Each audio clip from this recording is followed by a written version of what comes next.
Well,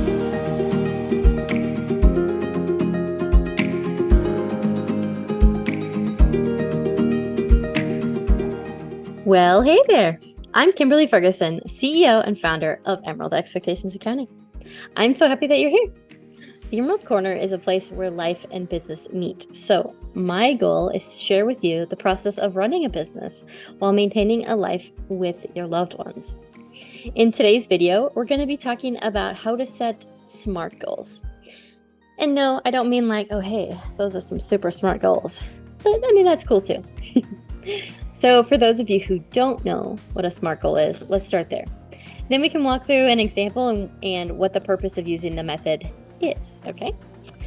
So a SMART goal should be specific. And this pretty much means exactly what it sounds like, right? You want to have some, detail in your goals, right? It should be measurable. So we want to make sure that your goal is something that can be measured, right? Because what is the point of having a goal if you have no ability to know if you have reached it, right? It should be achievable. So in other words, let's be realistic, folks. Don't say you want to reach $1 million by the end of the year if you are just starting your business. Unless you have some super cool growth method that you'd like to share with the group. No? Okay. It should be relevant.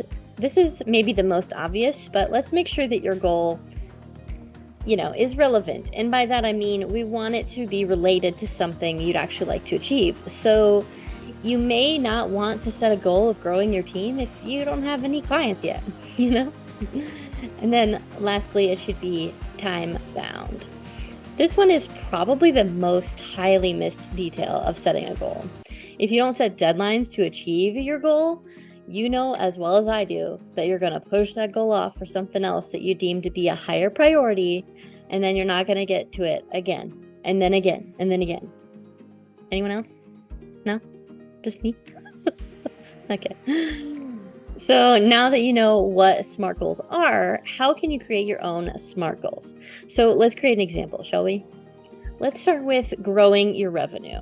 I mean, most of us want to do that, right? So an example would be increase the number of clients I have by 5 in the next 60 days. Okay, now let's go through the list. Is it specific? I think it's pretty specific. I mean, the only way that I could make it more specific is if I, identify what kind of new clients I want. So if I said I want 5 new bookkeeping clients, right?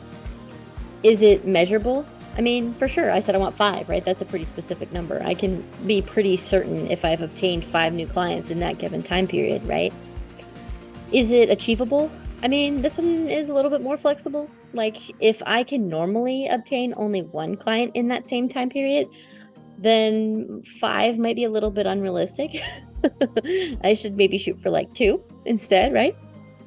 But if I can normally obtain like 3 to 4 in that same time period, then I would say that 5 is a pretty doable stretch, wouldn't you? Is it relevant? Well, when I started talking about this example, I said that I wanted to increase my revenue. So one way to do this is definitely by increasing the number of clients that I have, right? So I would definitely say that's relevant. And then lastly, is it time bound? Well, sure is, right? I said within the next 60 days. So if I wanted to look at a calendar and map that out, I could definitely do that, right?